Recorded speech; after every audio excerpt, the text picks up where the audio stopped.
सरकार है आदरणीय चोटाला का जोरदार तालियां बजाकर स्वागत करें। जिंदाबाद जिंदाबाद पान कतनी अभय सिंह चोटाला जिंदाबाद जिंदाबाद जिंदाबाद जिंदाबाद जिंदाबाद जिंदाबाद चोटाला पार्टी जिंदाबाद जिंदाबाद जिंदाबाद चोटाला मरे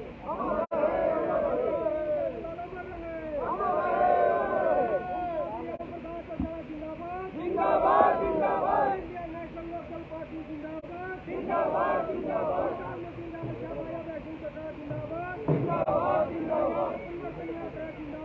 जिंदाबाद जिंदाबाद। बहुत ही आदर और सम्मान की हो पार्टी के प्रदेश के अध्यक्ष चौधरी नफे सिंह राठी जी, पार्टी के राष्ट्रीय संगठन सचिव पूर्व मंत्री श्री श्याम सिंह राणा जी, महिला की अध्यक्ष बहन सुमित्रा जी, मंच पे मेरे साथ बैठे हुए पार्टी के राष्ट्रीय, प्रदेश, जिला और हल्का स्तर के सभी नेतागण, जिला सोनीपत के पार्टी के सभी पदाधिकारीगण, आपके अपने आपके सत्व के साथी हल्का गन्नौर के अध्यक्ष भाई विजेंद्र शेखपुरा जी, आज के इस परिवर्तन यात्रा में आए हुए राम शेखपुरा के आदरणीय बुजुर्गों, नौजवान साथियों, सम्मान की योग्य माताओं, बहनों, पत्रकार सहायता दोस्तों, सबसे पहले मैं आप सबका इस बात के लिए आभार व्यक्त करता हूं कि जैसे ही परिवर्तन यात्रा आपके गांव में पहुंची, आपके समूचे गांव ने इकट्ठे होकर के न केवल यात्रा का अभिनंदन और स्वागत किया, बल्कि मेरे साथ में जो इस यात्रा में चल रहे हैं उन सबका आपने बहुत हौसला बढ़ाया। इसके लिए मैं आपका बहुत बहुत आभारी हूं। मेरे से पहले जो वक्ता थे उन्होंने आपके बीच में आज के हालात पर चर्चा करी। भारतीय जनता पार्टी की सरकार बनने के बाद इस देश में किस किस्म के हालात रहे और देश के लोगों को किन किन दिक्कत और कठिनाइयों का सामना करना पड़ा, अगर मैं उन सब बातों को दोहराऊंगा तो बहुत लंबा समय लग जाएगा। साथियों और बुजुर्गों,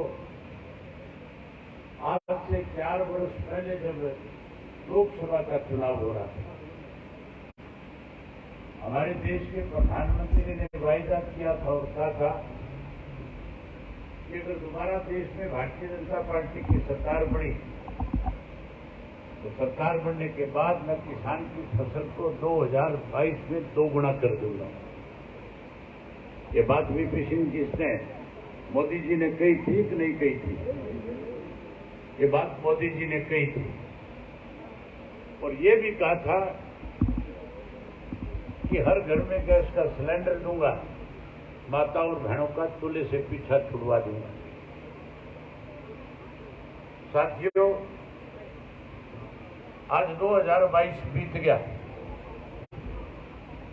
जहां हमारी फसल की कीमत सरकार को अपने वायदे के मुताबिक 2 गुना करनी चाहिए थी, 2 गुना कीमत करने की बजाय हमारे पे कर्जा कई गुना चढ़ा दिया। महंगाई बढ़ गई, भ्रष्टाचार बढ़ गया, कानून व्यवस्था खत्म हो गई, अपराध बढ़ गए, पढ़े लिखे नौजवान बच्चों को रोजगार नहीं है, नौकरी नहीं है। आज तो जो चुनी हुई पंचायतें हैं, जो सरपंच है, जिनको सरकार को ज्यादा अधिकार देने चाहिए थे, मुख्यमंत्री कहता था मैं ज्यादा अधिकार दूंगा, अधिकार देने के बजाय सरपंचों को आज आंदोलन करने पर मजबूर किया जा रहा है।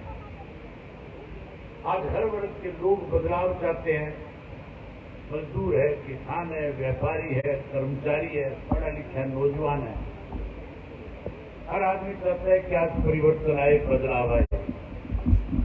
चौधरी ओम प्रकाश चौटाला जी ने ये परिवर्तन यात्रा इसीलिए शुरू करी है कि भारतीय जनता पार्टी और जेजेपी की सरकार से लोगों का पीछा छूटे।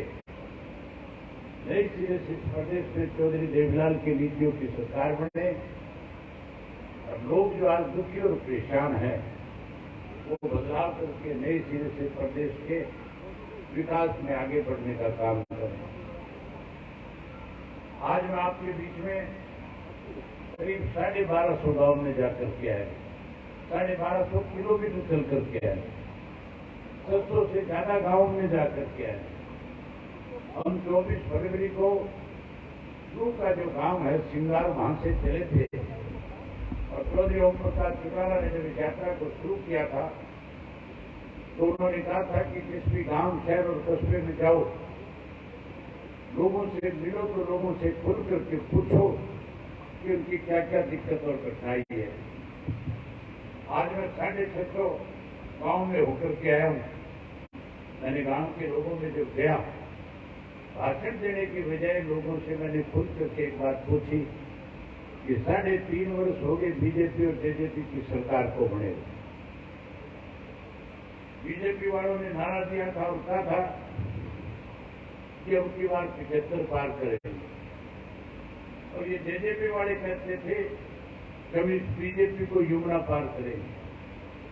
लोगों ने भारतीय जनता पार्टी को तो सत्ता में आने से रोक दिया था, 40 सीटों पे रोक करके इनको तो सत्ता से बाहर कर दिया था, लेकिन जेजेपी पे विश्वास भरोसा करके 10 सीटें जिता दी थी। लोगों को उम्मीद थी कि भाजपा की सरकार नहीं बनेगी, लेकिन जिन लोगों को 10 सीट जीत करके दी थी उन लोगों ने लोगों की भावनाओं के साथ जहां खिलवाड़ किया, वहीं जिस भारतीय जनता पार्टी को आप लोगों ने सत्ता से बाहर कर दिया था उसे फिर से सरकार बना करके इस प्रदेश में हमारे ऊपर थोपने का काम किया। आज लोग जहां बीजेपी से दुखी है वहीं जेजेपी को उससे भी ज्यादा आज कोसने का काम करते हैं, क्योंकि आज बीजेपी की सरकार अगर किसी ने बनाई तो उसके लिए कोई सबसे बड़ा दोषी है तो लोग जेजेपी को मानते हैं। आप भी जेजेपी वालों को दोषी मानते हो कि नहीं मानते हो? दोषी मानते हो आप भी। आप भी परिवर्तन करना चाहते हो कि नहीं करना चाहते? करना चाहते हो तो दोनों हाथ खड़े करके बताओ कि परिवर्तन चाहते हो। आप परिवर्तन चाहते हो वह इंडियन नेशनल लोकदल पार्टी पे विश्वास और भरोसा भी है कि नहीं आपको? भरोसे का एक कारण है Indian National Lokdal party Chaudhary Devilal का लगाया हुआ पौधा है और चौधरी देवीलाल जी ने जब कभी भी आपके साथ कोई भी वायदा किया, जब जब सत्ता में आए उन्होंने उस वायदे को पूरा करने का काम किया।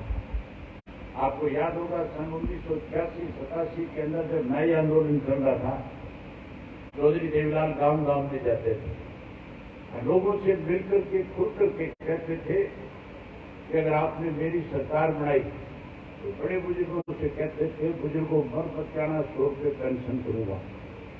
वही ये कहते थे कि किसान कर्जे में डूब रहा है, किसान परेशान है, व्यापार है, मजदूर परेशान है, छोटा दुकानदार परेशान है।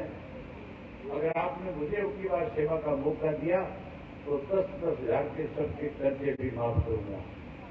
ये भी कहा था चौधरी देवीलाल ने कि अगर आपने मुझे सत्ता सौंपने का काम किया तो गरीब की बेटी की शादी के लिए 5100 रुपये कन्यादान के रूप में भी दूंगा। चौधरी बंसीलाल मुख्यमंत्री थे, कहते थे कि चौधरी देवीलाल आपको बहका रहा है। ऐसा सरकारी खजाने से कोई पैसा ना पेंशन के रूप में दिया जा सकता, ना कर्जा माफ किया जा सकता, ना 5100 कन्यादान के दिया जा सकते। और चौधरी देवीलाल ने कहा था आप मेरे पे विश्वास भरोसा रखो, जैसे सत्ता में आऊंगा कानून बनाऊंगा और कानून बना करके सारे किए हुए वायदे पूरे करके आपको सुख सुविधाएं प्रदान करने का काम करूंगा। जैसे आपने सत्ता सौंपी, चौधरी देवीलाल ने आपसे किए हुए एक वायदे को पूरा करने का काम किया। 100 रुपये पेंशन करी, 10 हजार के कर्जे माफ किए, 5100 कन्यादान के रूप में दी।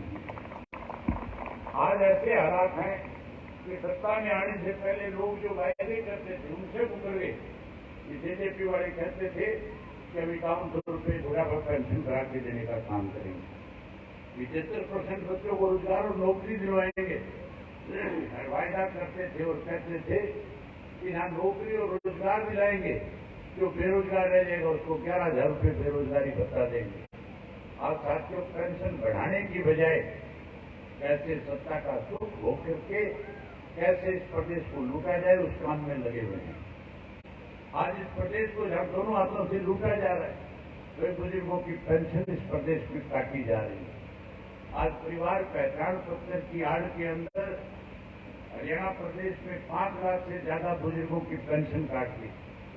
आज हरियाणा प्रदेश में 2 लाख से ज्यादा गरीब लोगों की पीड़े कार्ड काट दिए। आज एक नया और फरमान जारी करके लोगों को परेशान किया जा रहा है। आज सत्ता में बैठे लोग कह रहे हैं, मुख्यमंत्री कह रहा है कि आप आधार कार्ड के साथ पैन कार्ड को जुड़वाओ, और अगर आधार कार्ड के साथ कोई पैन कार्ड को जुड़वाने जाता है, अगर एक घर में 10 मेंबर है तो 10 के 10 मेंबर का आधार कार्ड अगर पैन कार्ड के साथ जोड़ा जाता है तो फिर 11,000 रुपये एक परिवार के खर्च होते हैं। सरकार हमारे से जबरदस्ती इस तरह के फरमान जारी करके पैसे लेने का काम कर रही है।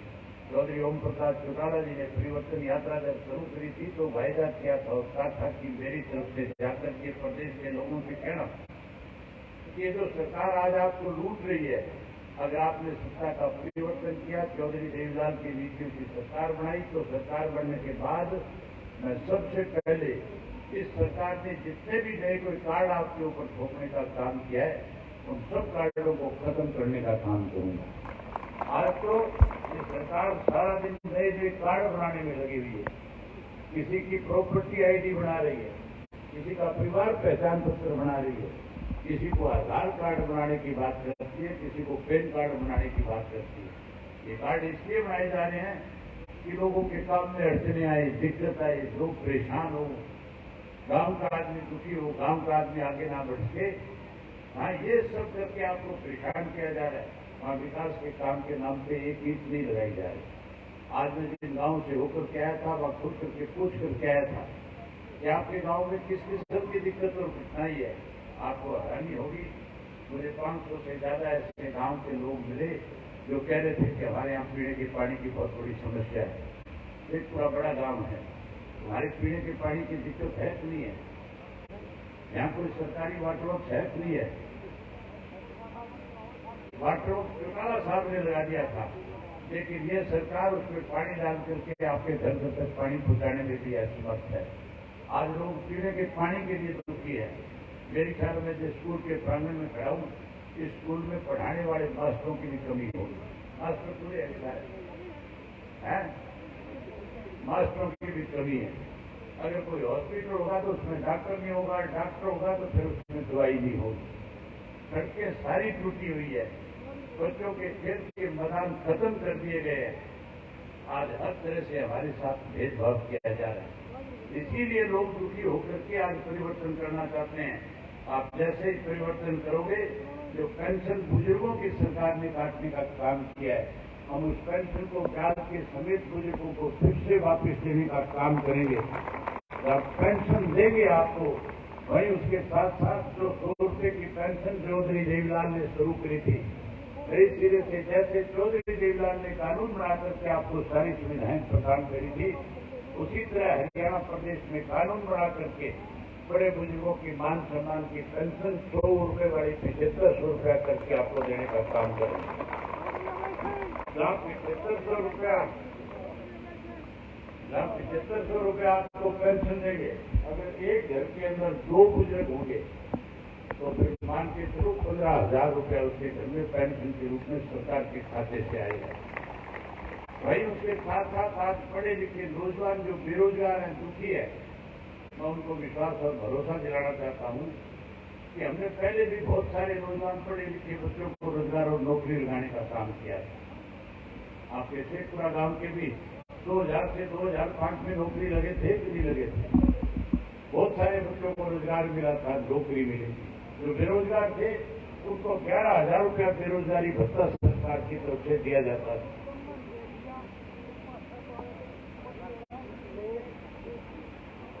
ये बुजुर्ग बता रहे हैं कि चौटाला साहब के राज में तो बच्चों को रोजगार मिला था, नौकरी मिली थी, लेकिन अब ऐसा राज है जिसमें बच्चों को रोजगार और नौकरी के बजाय जेल में जाना पड़ रहा है। बच्चे दुखी हो रहे हैं, परेशान हो रहे हैं। जहाँ बच्चे दुखी है वहाँ माँ बाप भी दुखी है। आपको चिंता करने की जरूरत नहीं। हम हर घर से एक पढ़े लिखे नौजवान बेटे को रोजगार और नौकरी देने का काम करेंगे। चाहे बेटी हो बेटा हो, हम उसके शिक्षा के अनुसार उसको रोजगार देंगे, नौकरी देंगे। जो कोई नौकरी से वंचित रह जाएगा उसको 21,000 रुपया बेरोजगारी भत्ता देकर के उसका मान सम्मान बढ़ाने का काम करेंगे। ये मेरी माताएं और बहनें बहुत देर से बैठी है। मेरे से पहले सुनैना बता रही थी कि आपके लिए सौगात लेकर के, मैं सौगात लेकर के नहीं आया आपके लिए। हमारी क्या जिम्मेवारी बनती है सरकार बनने के बाद, हमारी माताएं और बहनें कैसे सब चीजों से छुटकारा मिले, कैसे परेशानियां इनकी खत्म हो, इसके लिए हमारी पार्टी ने फैसला किया है कि आने वाले में जब आप परिवर्तन करोगे और उस परिवर्तन के अंदर आप बहुत बड़ी जिम्मेवारी निभा सकती है। ये मान के चलो, अगर हमारी माताएं और बहनें ये फैसला कर लेगी कि हमने हर हालत में परिवर्तन लेकर के आना है, तो आप जब परिवर्तन का मन बढ़ा लोगी, आप जब फैसला कर लोगी कि अब की बार हमने चौधरी देवीलाल की नीतियों की सरकार बनानी है, तो फिर आपके कई बिना कोई वोट दूसरा कहीं दूसरी जगह पे डाल नहीं सकता। ये बात मैं ठीक कह रहा हूँ कि नहीं कह रहा हूँ? तुम्हारे से बिना पूछे बिना वोट देश कहेगी ये हमारी मर्जी से वोट पड़ेंगे कि नहीं पड़ेंगे? तो तुम्हारी मर्जी से जब वोट पड़ेंगे तो परिवर्तन आएगा कि नहीं आएगा? क्योंकि बच्चे भी तुम्हारे कहने से वोट देंगे, बड़े बुजुर्ग भी तुम्हारी बात को मानेंगे। इनको पता है अगर नहीं मानोगे तो फिर शाम की रोटी दिन की रोटी बंद हो जाएगी। तो मैं आपसे कह रहा था कि हम माताओं और बहनों के लिए भी जो है आपकी दिक्कत दूर हो। मोदी जी ने कहा था कि गैस का सिलेंडर मुफ्त में देंगे। मोदी ने तो गैस का सिलेंडर मुफ्त में नहीं दिया। अब हुड्डा साहब कहते हैं कि हमारी सरकार बनेगी, कांग्रेस का राज आएगा, मैं 500 रुपए में गैस का सिलेंडर दे दूंगा। हुड्डा से पूछना कि जिस सिलेंडर की कीमत 250 रुपए है तो 500 किस बात के ले जाते हैं? तो 250-500 किस बात की मांग रहा है? वो भी नहीं चाहता कि आपको कोई जो है सुविधा मिल जाए, इसलिए 250 वाली चीज को 500 करके देने की बात करता है। आपको चिंता करने की जरूरत नहीं। इनका राज बड़े चुनाव में मुझे पता नहीं, लेकिन अगर इंडियन नेशनल लोकल पार्टी को आप सत्ता में लेकर के आए तो हमारा आपसे वायदा है, हम आपको घर बैठे हर महीने एक गैस का सिलेंडर मुफ्त में देने का काम करेंगे। आपको मुफ्त में गैस का सिलेंडर देंगे, वहीं हर गृहिणी के खाते में 1100 रुपए सरकार की तरफ से आपके खाते में जमा होंगे ताकि आपकी रसोई बढ़िया चले। ये परिवर्तन लाने के लिए आप लोगों को कोई ज्यादा मेहनत करने की जरूरत नहीं। इस परिवर्तन को लाने के लिए कोई ग्राम संघर्ष करने की जरूरत नहीं, आंदोलन करने की जरूरत नहीं। ये परिवर्तन आप घर बैठे बैठे ला सकते हैं। आजकल सबके पास टेलीफोन है, सारे एक दूसरे से टेलीफोन पर बात करते हैं, रिश्तेदारी में करते हो, भाईचारे में करते हो, बाजार से कोई सामान लाना उसके लिए भी टेलीफोन यूज करते हो, अगर कोई खेत में जा रहे हैं उससे भी पूछते हो। ये माताएं मैंने तो एक दूसरे से अड़ोसी पड़ोसी से जाके मिलकर बात करने की बजाय फोन पे पूछ दिया है। मैंने धाड़ लोके कर लिए कि ये पूछेंगे चलो सब्जी के बनाई है, कड़ी के बनाई है, ये सारी बातें सारा दिन फोन पे करती है। करती हो कि नहीं करती हो फोन? जहाँ फोन करो ये सारी बातें करो, वहीं उसके साथ साथ कहना शुरू करो परिवर्तन करो। क्या कहना शुरू करोगे? जोर से बोल के बताओ क्या कहोगे? परिवर्तन कहो, करने की बात करोगे। और जो कोई अपने आप को कहे कि मैं सरकार के आज भी बहुत नजदीक हूँ, जब वो आपको मिले तो उसको 3 बार कहो कि परिवर्तन करो, परिवर्तन करो, परिवर्तन करो। दिन में 20-30 बार कोई ऐसा व्यक्ति आपको मिल जाए, हर बार उसको कहो कि परिवर्तन करो, परिवर्तन करो, परिवर्तन करो। जब वो अपने घर जाएगा तो जाकर के अपनी घरवाली को ये नहीं कहेगा कि सब्जी बनाओ, रोटी बनाओ, चाय बनाओ, फिर वो भी कहेगा परिवर्तन करो, परिवर्तन करो, परिवर्तन करो। कहेगा कि नहीं कहेगा वो? और जैसे ही परिवर्तन लाओगे, परिवर्तन आने के बाद फिर हम सरकार के द्वारा आपके बीच में कार्यक्रम शुरू करेंगे। और कार्यक्रम शुरू करके गांव की पंचायतों को, जहां पहले चौटाला साहब ने पैसा देकर के गांव का विकास कराया था, उसी तर्ज पे उनकी बार गांव का विकास इस तरह से कराएंगे कि आपके गांव में शहर से भी ज्यादा अच्छी सुविधाएं मिलेंगी। हम अच्छे स्कूल बनाने का काम करेंगे, हम आपको अच्छे बच्चों के खेल के स्टेडियम बना करके देंगे, हम गांव में हॉस्पिटल बना करके देंगे, हम गांव में पीने के पानी की व्यवस्था करके देंगे, हम गांव के लोगों को 24 घंटे बिजली उपलब्ध कराने का काम करेंगे। ये सारी सुविधाएं जो टूटी हुई सड़कें उनको नया बना करके देंगे। गांव में पहले हमारे यहाँ गांव का बच्चा, आज की डेट में गांव का बच्चा शहर में पढ़ने के लिए जाता है। आज गांव का बच्चा, गांव का कोई बुजुर्ग बीमार हो जाता है तो मजबूर होकर के शहर में उसको जाकर के डॉक्टर के पास एडमिट होना पड़ता है। हम इस व्यवस्था को परिवर्तन करना चाहते हैं। ये परिवर्तन आने के बाद हर हालत के अंदर हम इस तरह के स्कूल बनाएंगे, इस तरह के हॉस्पिटल बनाएंगे कि शहर का व्यक्ति आपके गांव में, शहर का बच्चा आपके गांव के स्कूल में पढ़ने आएगा और शहर का आदमी गांव में आकर के अपना इलाज कराएगा। हम इस तरह से गांव को विकास करके गांव को आगे बढ़ाएंगे तो शहर से भी ज्यादा सुविधा युक्त होगा। शहर से भी ज्यादा सुविधाएं गांव को देकर के हम गांव के लोगों को शहर के मुकाबले बड़ा अच्छा करने का काम करेंगे। यही बात आपसे कहने और करने आया था। आप सबने मेरी बात सुनी। आप सबका बहुत धन्यवाद। जय हिंद, जय हरियाणा।